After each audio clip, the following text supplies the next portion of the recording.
a vítima tem o direito, sim, de envolver a polícia, fazendo com que as punições sejam severas. Então, quer dizer que a vítima tem o direito de não só buscar ajuda e recurso para as pessoas hierarquicamente significativas no colégio, direção, coordenação disciplinar, né, apoio de pastoral, mas também tem o direito de buscar o que vai além do colégio, que é a questão da polícia, né? Ok, ele coloca isso no primeiro parágrafo de desenvolvimento, que é o segundo do texto. O terceiro parágrafo do texto, que é o desenvolvimento ainda. Mesmo que envolva a polícia, eu não concordo que possa haver uma intervenção militar em todas as escolas para proteger a todos. Então ele fala que a polícia é importante, mas a polícia tem uma limitação para não ir além. Então ele não concorda que tem que ter intervenção militar em todas as escolas para que sejam protegidos, no que coloca proteção, né, no caso proteger entre aspas, que a intenção dele é para falar que não é bem proteger, né, é coagir. Já mostra então um posicionamento crítico só por ter colocado as aspas, tá? Como é um artigo de opinião, ele assume, então eu não concordo, ok, no artigo de opinião isso pode. Seria uma forma dos militares assumirem um controle em troca de proteção através de opressão e etc. Então ele está falando sobre como a militância atua, né, em ambiente escolar, e a gente sabe como isso acontece porque a gente já teve uma época de ditadura, né? Então a obediência e o respeito acontece pela opressão e não pela consciência de que o outro tem o direito de ser respeitado. Tá, ok. Aí vem, ponto. A opressão, aí vem uma bandeirinha 6. A bandeirinha 6 é evite repetir as palavras, porque colocou opressão logo atrás. Então, de novo, uma repetição que atrapalha a coesão, consequentemente a coerência. Gente, eu esqueci de comentar a bandeirinha 5, né? Esse é o número 5, tá pequenininho pra mim, 5. Aqui há um problema de uso ou falta de vírgula ou de outro sinal de pontuação. Tome cuidado. Na verdade, a intenção foi colocar aspas, é correto, só que ele colocou duas separadas. Então, ele colocou uma, deu espaço, colocou outra. Não deu duas juntas. Então, às vezes, a leitura da corretora foi isso, tá? Então, a opressão, voltando à linha da repetição aí, não é a forma correta de se educar alguém. Já mostra um posicionamento claro dele. Nós sabemos disso. Ou seja, tá te chamando para concordar com ele. Colocou nós. E junto com a opressão vem a perda da liberdade de expressão, pois os alunos não teriam coragem de se expressar na frente de quem os oprime. Isso é um argumento. Isso é um argumento coerente, consistente para reforçar a opinião dele de que a militância não serve para as escolas, tá? Que na verdade vai tirar o direito do aluno de se posicionar, de falar na frente de quem oprime, né? Como eu falei anteriormente, o respeito é pelo medo, não pelo direito de que o outro tenha o respeito, né?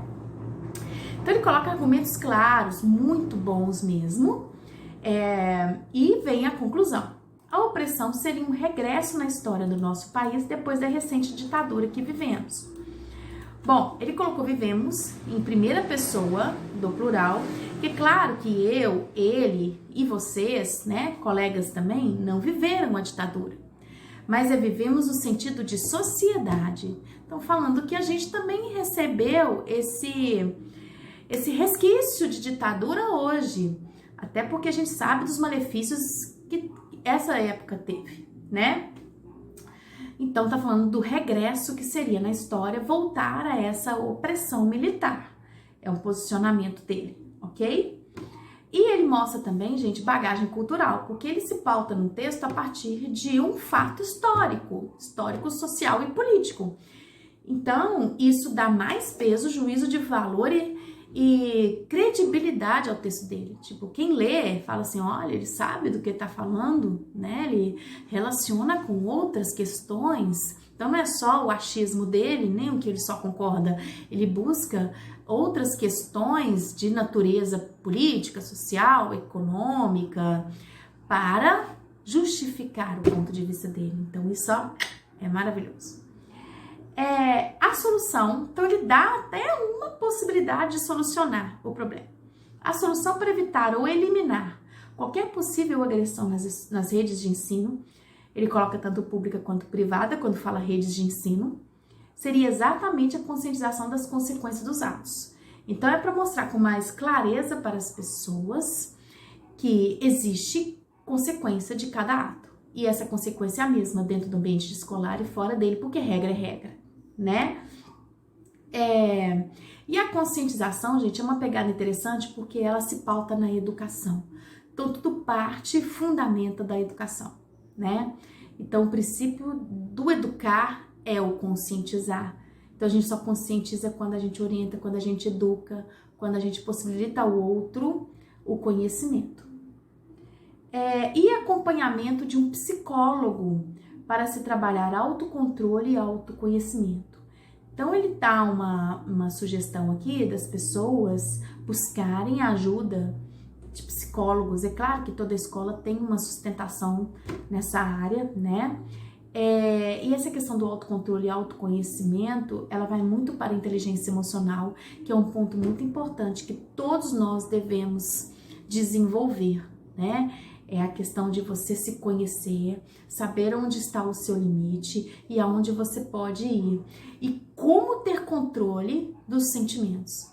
Da raiva, do temor, do medo, do amor, da paixão. Sejam sentimentos controláveis ou aparentemente incontroláveis, é um autocontrole que você busca como um mecanismo para poder se organizar nessas situações discursivas. Então, ele coloca essa possibilidade como sugestão, tá? Tem uma vírgulazinha antes do I aí, o I é uma conjunção aditiva, né? E ela não precisa vir acompanhada com vírgula. Então, é um outro ponto de língua portuguesa que a professora deixou passar. Mas isso aí não fere em nada, tá? Então, de um modo geral, a redação ficou ótima. O único pecado foi a repetição, né? Tanto que a gente pode ver na parte do 1, respeito à proposta, gênero e tema, ele perdeu só 3 pontinhos, né? O texto demonstra boa adequação ao gênero pedido pela proposta, a abordagem é completa e aprofundada. Muito bom. Então, ela coloca um recadinho, né? O objetivo do artigo de opinião é convencer o leitor sobre as ideias ali defendidas.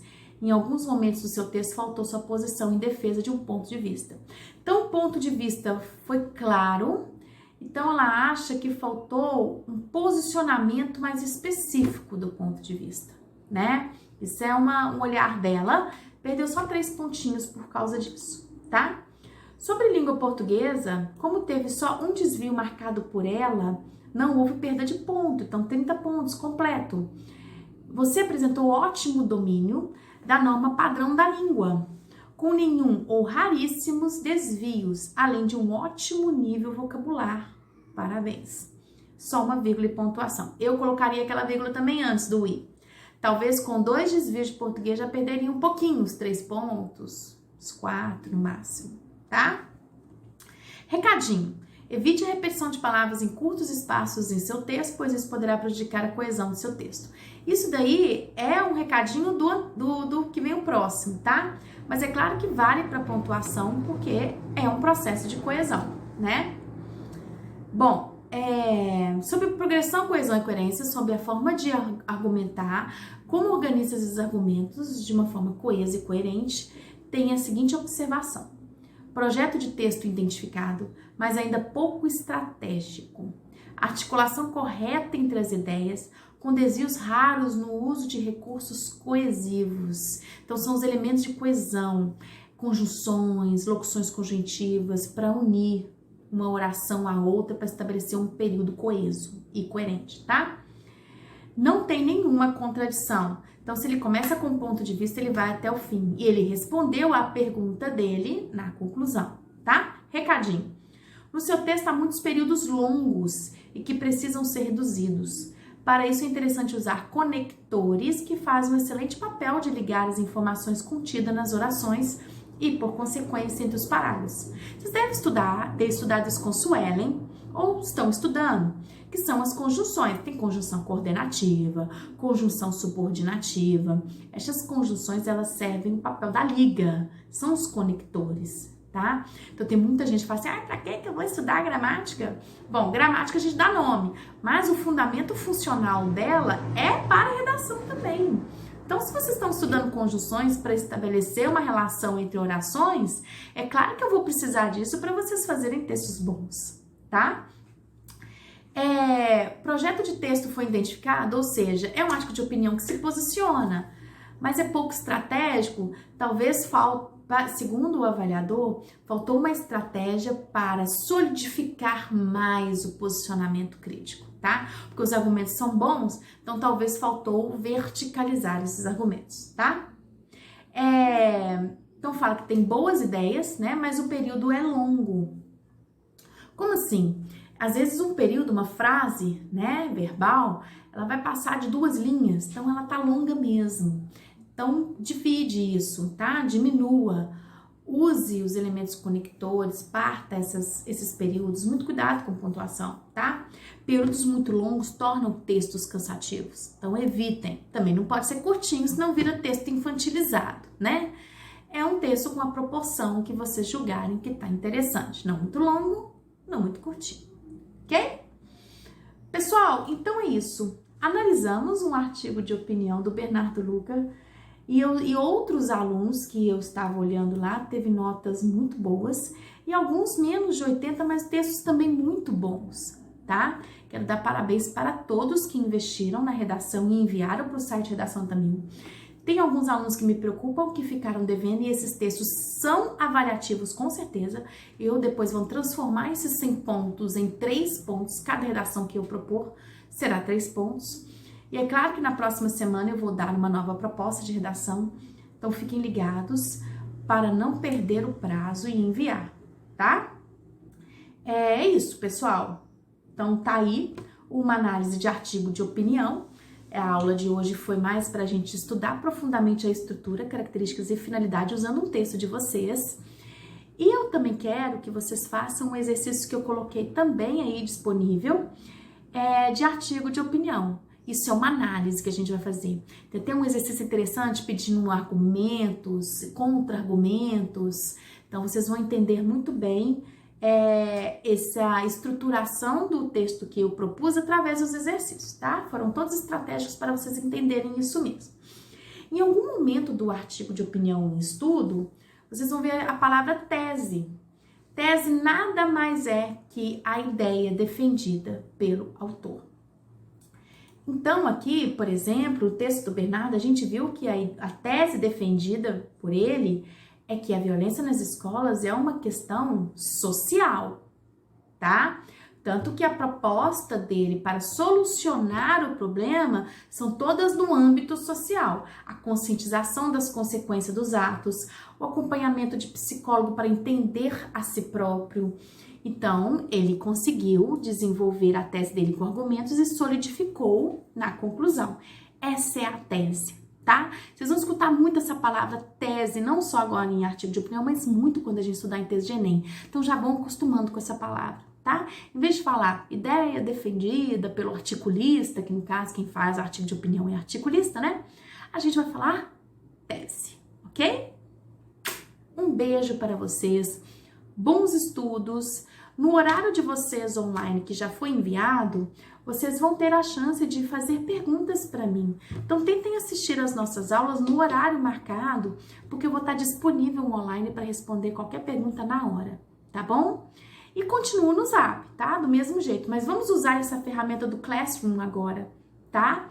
Porque ela é muito mais dinâmica, né? Respondo na hora, o outro colega visualiza a sua pergunta e a sua dúvida pode ser a dúvida do outro, tá ok? Um beijo para vocês e até mais. Hashtag fica em casa.